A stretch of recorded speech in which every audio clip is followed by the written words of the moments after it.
Sabi mga kababayan dito sa balita, the Armed Forces of the Philippines says resupply mission for BRP Sierra Madre happening soon. Pakita niya, Mr. Maravillas, in-announce na naman. Sinasadya po talaga ng Armed Forces na i-announce ngayon yung resupply mission kasi kahit hindi nila i-announce, may naka-tik-tik po. Diba? Noong hindi po nila ina-announce, just the same, inaabangan sila. Kaya ngayon, sinasadya na ng Armed Forces, in-announce nila. Kasi sabi ng Armed Forces, test mission anya namin ito. Tingnan natin kung mag-aabang uli at ibablock kami. Di ba? At ngayon, nag-warning na po yung Armed Forces sa Chinese Coast Guard na mag-behave anya kayo. Bakit niya, Mr. Maravillas, parang tumapang na yung Armed Forces? Dati man pong matapang yung ating mga kasundaluhan. Wala man pong duwag sa ating mga kababayang sundalo. But before kong ibigay sa inyo mga kababayan yung kwento, click subscribe muna dito sa ating YouTube channel and hit the notification bell para lagi po kayong updated sa mga kaganapan dito sa ating bansa. Like and share na rin po ninyo at huwag na rin po ninyong skip yung ating mga commercial ads para tuloy-tuloy ang pag-unlad ng bagong Pilipinas. Ito yung balita ngayon mga kababayan, published by ABS-CBN News. In-announce na nila. Sabi ko nga po, last time na maganda niyan, i-full coverage ng mainstream media, saka sa social media po, walang patid sa coverage. Para pag limbawa, blinak na mga Chinese at binomba ng tubig, o kung ano pa yung mga eventualities, recorded po lahat yung mga yung mga pangyayari. At alam agad ng buong mundo, tulad po ng pag-atake, yung Desert Storm ng Amerika sa Iraq War, full coverage po. Di ba? Yan na yung uso ngayon. Kahit nga po yung gira ngayon sa Middle East, full coverage po. Para po hindi tayo binabaliktad ng mga Chinese.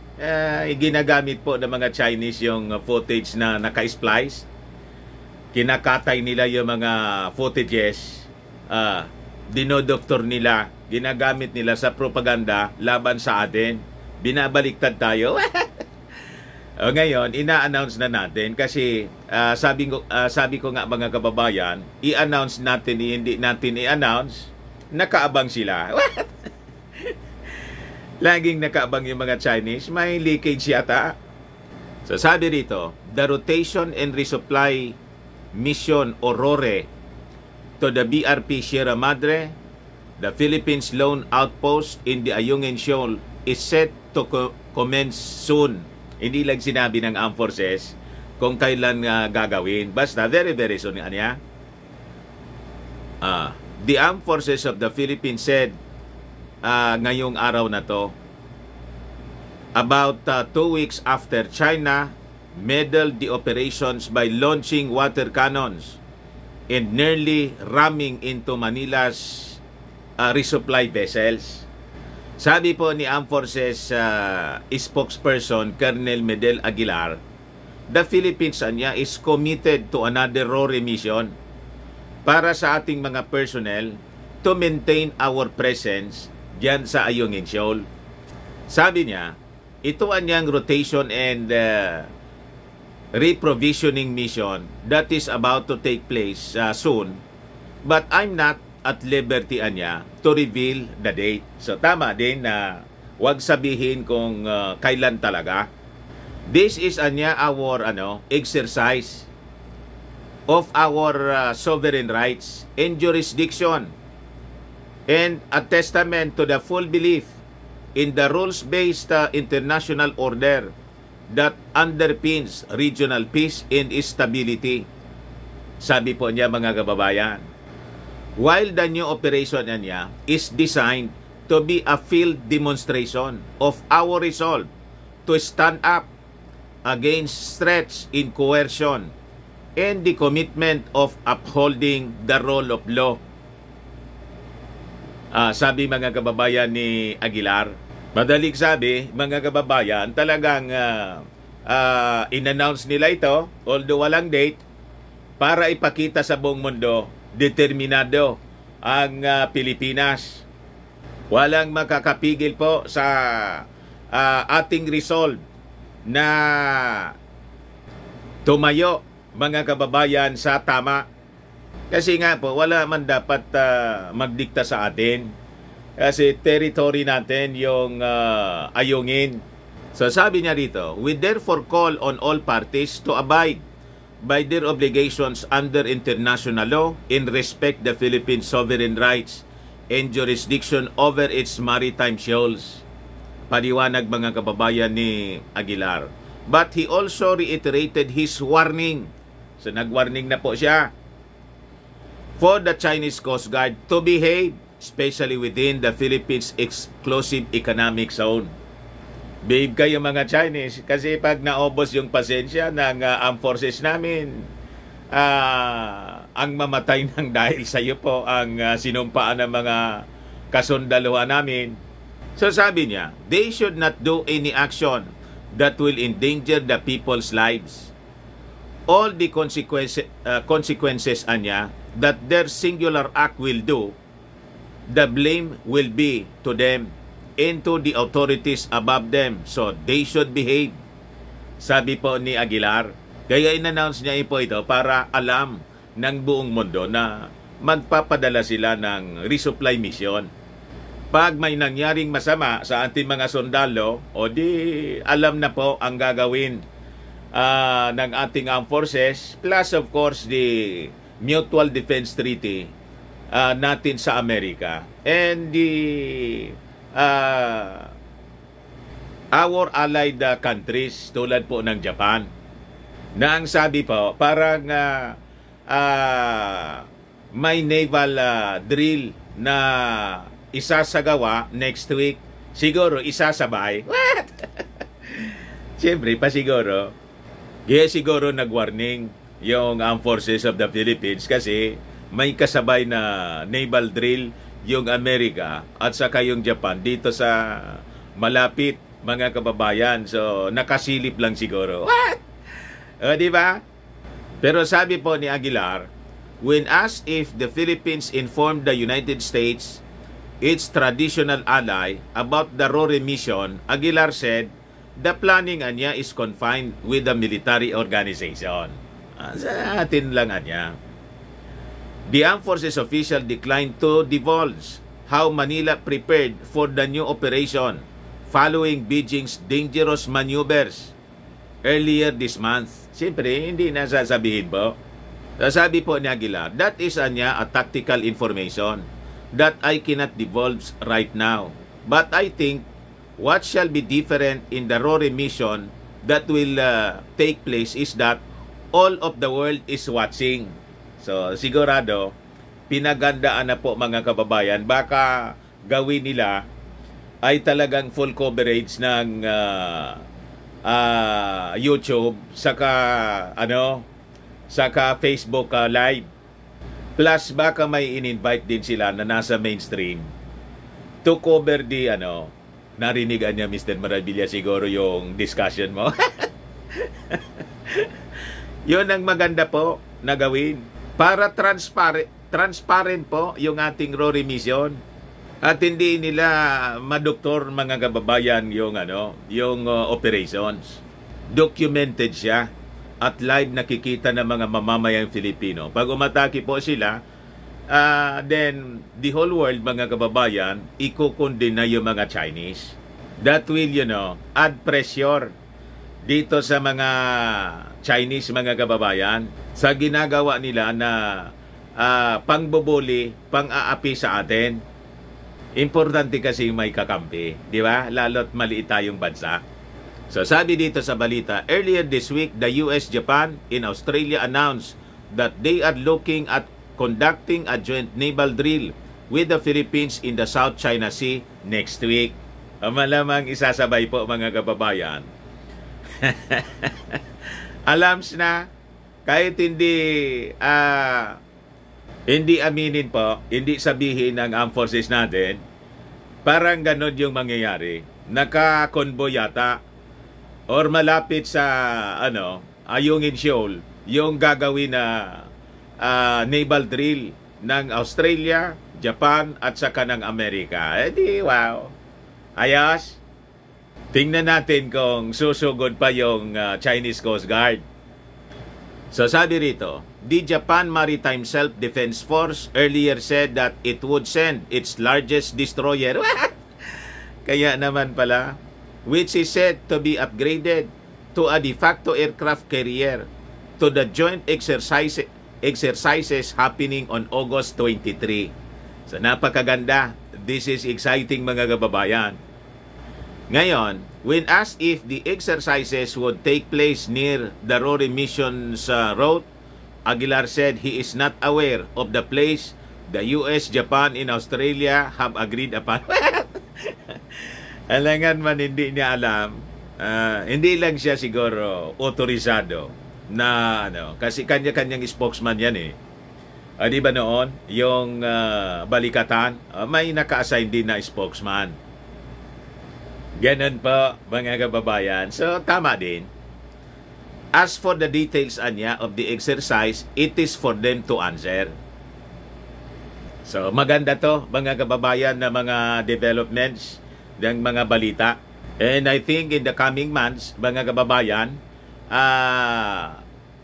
masisimula na yung joint patrol. Hindi lang itong military drill, naval drill, kundi yung joint patrol na ng Amerika at ng Pilipinas plus Japan and other countries. At malamang mga kababayan, yung mga dinidiscuss natin dito na pinaposisyon na yung mga talagang yung pangrimate na na mga armas, malamang pinosisyon na mga kababayan, pinaposisyon sa ating mga EDCA sites. So, later on mga kababayan, hindi na tayo matatakot kasi we have our credible defense. Credible defense posture yung ating bansa. O ngayon, yung ating ambassador sa Amerika, si Romualdez po, ayon, ang sabi, ini-smear campaign ng mga Chinese. Sinisiraan daw. Ito po, Romualdez, we confirm smear job versus Philippine envoys. Ayan po si Romualdez, mga kababayan. Philippine diplomats have been on the receiving end of smear campaigns by China in an effort to ruin relations between the Philippines and the United States and weaken Manila's defenses in the South China Sea. Sabi po mga kababayan ni Philippine Ambassador to the United States, Jose Manuel Romualdez kahapon. Sabi niya rito, one such effort appears to have been a purported memorandum from the Department of Foreign Affairs ordering the recall of Romualdez due to bribery and corruption allegations. This was received by the Inquirer and other media outlets this week through email, Viber from a certain Mario Carmona. May mga ginagamit silang tao mga kababayan para manira. Talagang may mga sumasalok na po. Tama yung mga sinasabi natin. Alam nga na naman na magtatrabaho itong mga operators na walang yung mga mouthpiece po dito sa Pilipinas ng China, ay jackpot po. Juma jackpot sigurado mga kababayan ito, mga mouthpiece. Ingat kayo sa mga ginagawa ninyo kasi pag nagkagulo baka kayo yung unahing ipako sa krus. Di ba? Ng mga mamamayang Pilipino. So sabi po ni Romualdez, we have enough information coming from our intelligence agencies to confirm that there is a smear campaign by a Chinese group out to discredit people working for stronger US-Philippine relations. Sabi po ni Romualdez, The supposed confidential DFA memo sent to the Inquirer on Wednesday said that an anonymous complainant accused Romualdez of using his position to act as a public relations consultant anya for several companies in exchange for hundreds of thousands of dollars, which is a violation of the law on the ease of doing business. Tinatarget mga kababayan yung ating sugo sa Amerika. But Foreign Secretary Enrique Manalo denied that there was such a recall order and stated that Romualdez would keep his position as Manila's ambassador to Washington. The supposed memo contained many grammatical errors and its purported receiver was redacted. We're concerned. We're not sure where it's coming from, sabi po ni Manalo during a meeting with reporters on Friday, adding that the allegations against Romualdez was not true. So, sabi po ni Romualdez, sa paniwala daw niya, that efforts to oust him from his post were intended to strain Philippine ties to the United States, a strong and vocal supporter of the 2016 Arbitral Tribunal ruling that invalidated China's sweeping claims to the South China Sea. So sabi niya, everything anya that I do in the US reflects exactly our relationship with the US, which is what China is always afraid of. Because if we were just on our own, they can easily push us around. But because the US is involved in it, they are now feeling that stronger relations anya, which is exactly what Vietnam is doing. Dagdag pa mga kababayan ni Romualdez. The ambassador explained that Vietnam is currently forming some type of coalition with countries like Japan, Australia, South Korea, and the United States to stop illegal activities of China. Tulad ng ginagawa natin po. Kaya galit po yung China kasi na-checkmate po ng ating Pangulong Bongbong Marcos. Yun po ang katotohanan yan. Yun ang rason kung bakit biglang lumitaw sa Beijing po si Mao Ding. Alams na po.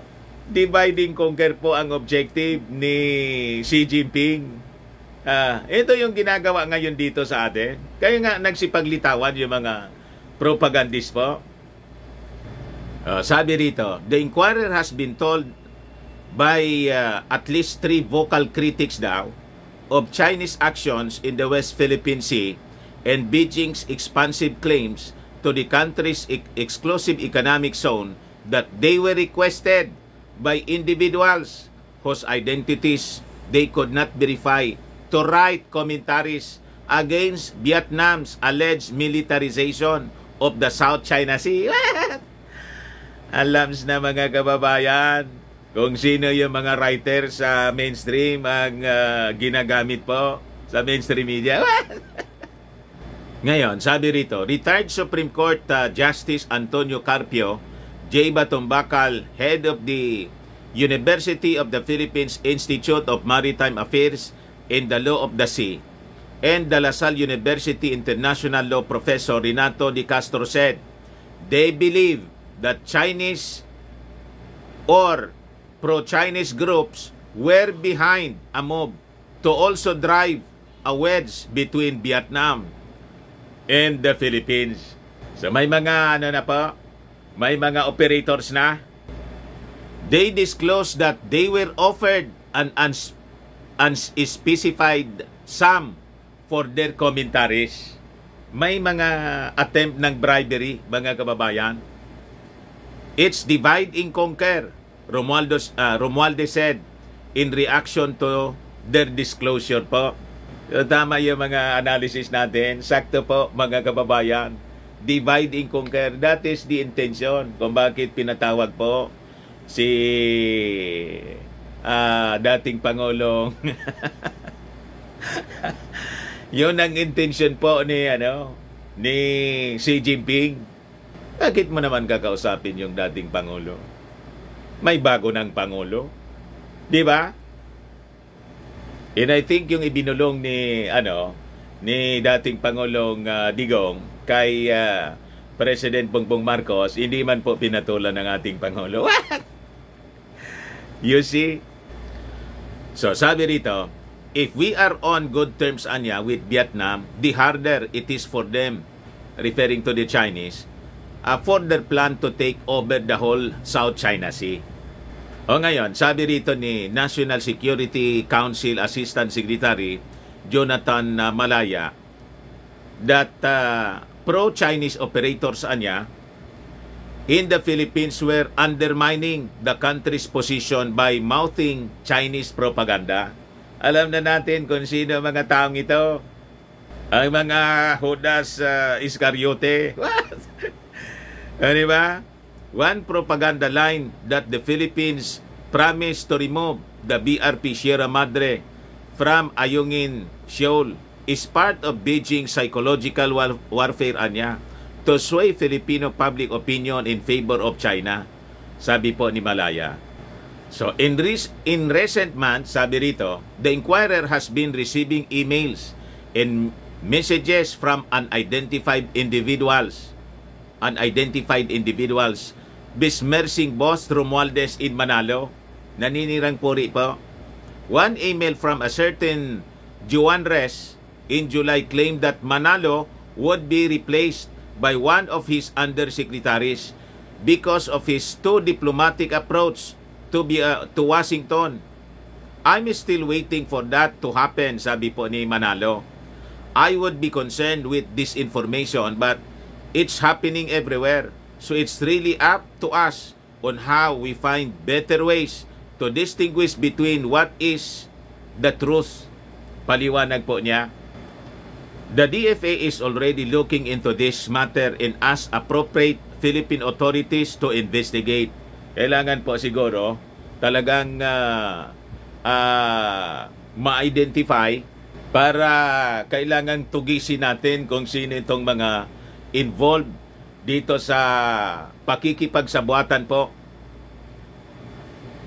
sa Chinese government para magsagawa ng mga propaganda dito sa ating bansa.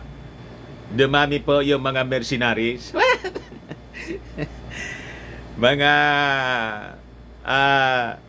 mga makapili at saka mercenaries.